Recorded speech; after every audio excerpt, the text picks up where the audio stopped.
What are the symptoms that you could have a vitamin D deficiency? Well, as important and powerful as vitamin D can be, there really aren't that many symptoms. So the vast majority of people will not know that they have deficiency, even severe or profound. And the experience with vitamin D is very variable in symptoms, despite huge health benefits in restoring vitamin D. But why are so many people deficient in vitamin D? Well, it's a byproduct of modern lifestyles. To some degree, a change in diet, but you really can't get very much vitamin D through diet at all. If we followed your 25-hydroxy vitamin D blood level, that's how you track your vitamin D, I aim for 60 to 70 nanograms per milliliter. Most people start in the teens or 20s, rarely higher than that. If you were to purposely get a lot of vitamin D in diet through, say, mushrooms or fortified foods or liver, you might get a level go from, say, 18 to 21. In other words, a small rise, but hardly sufficient. So diet is not the way to get vitamin D. The way you're supposed to get it is you're supposed to be a wild living human running around outside in a tropical or subtropical climate with little to no clothes on. Well, you can't do that, right? Or most people don't want to in a modern life. You probably work indoors much of the day.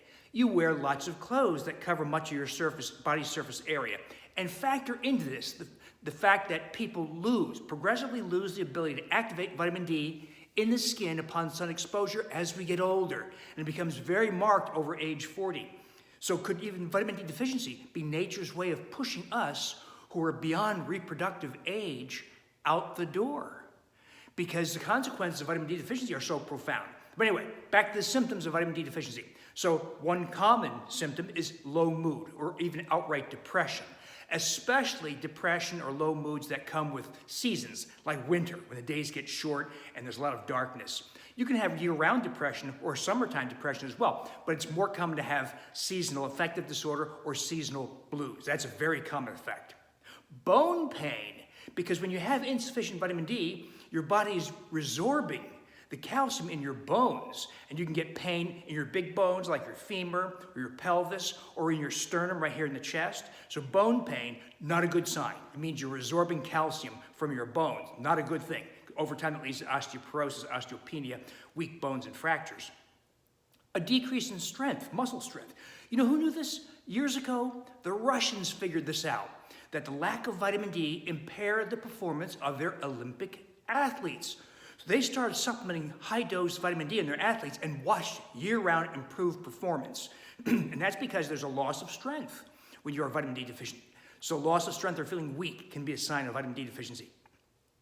Mental fog, a very common symptom of both vitamin D deficiency as well as wheat and grain consumption.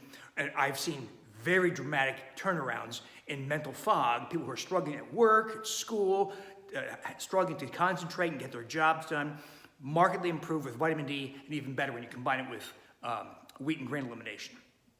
Now that said, most of the phenomena, most of the health consequences of vitamin D deficiency do not show themselves in symptoms, but show themselves in health problems like bone thinning, osteopenia, osteoporosis, and long-term fractures, such as those of the hip.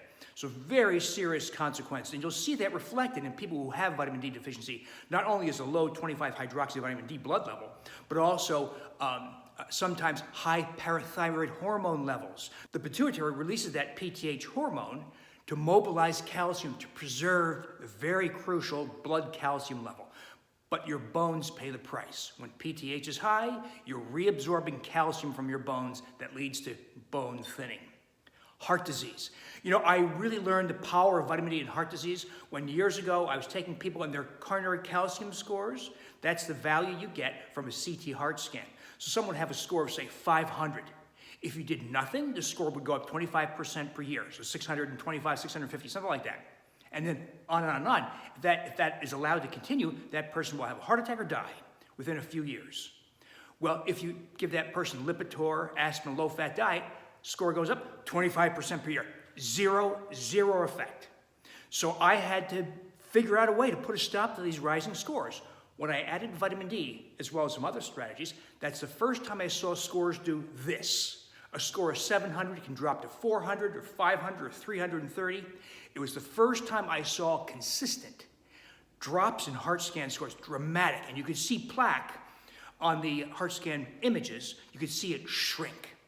So I learned the power, just how powerful vitamin D was in contributing to heart disease, prevention of heart disease, by watching heart scan scores. And you'll also see other phenomena related to heart disease. You'll see the HDL, the good, go up. You'll see triglycerides come down. You'll see small LDL come down. You'll see insulin resistance come down. Insulin responses, insulin resistance can improve with vitamin D. And you'll see that as reflected by a drop in insulin levels, drop in blood sugar levels, drop in hemoglobin A1C. Modest drops, not big drops, but it does help quite a bit with insulin resistance. Cancer is a big issue. So people who have higher blood vitamin D levels have less cancer. Low levels, more cancer. If you have an established cancer like breast cancer and prostate cancer, and you combine conventional therapies, radiation, chemotherapy, all that stuff, with vitamin D, because it's unethical to just test vitamin D alone as an anti-cancer therapy. So what's often done is conventional therapy without vitamin D versus conventional therapy with vitamin D. Who does better? The people with vitamin D have a markedly increased chance of remission of their cancer. So big effects on cancer. Probably big effects on preventing cancer also. That's a very difficult trial to perform. And so the data we have suggests a very potent effect on reducing risk for cancer and improved hopes for remission should you have a cancer. Autoimmune diseases, big effect. This is how I look at it. Vitamin D deficiency doesn't cause autoimmune diseases. It takes some trigger of that. Like the gliadin wheat that triggers the increased intestinal permeability that allows foreign substances through into the bloodstream and starts the cascade of autoimmune diseases. So it takes some other trigger to initiate autoimmune diseases, but it's vitamin D deficiency that allows it. So vitamin D deficiency is associated with a huge increase, for instance, in the potential for type 1 diabetes in children. If a child with genetic predisposition to type 1 diabetes, for instance, has vitamin D deficiency, their likelihood of developing type 1 diabetes is sky high. It's approaching almost 100%. If they had vitamin D restored, they have a very low risk of developing type 1 diabetes, despite having a genetic predisposition. So vitamin D deficiency, not the cause, but what I call a permissive factor.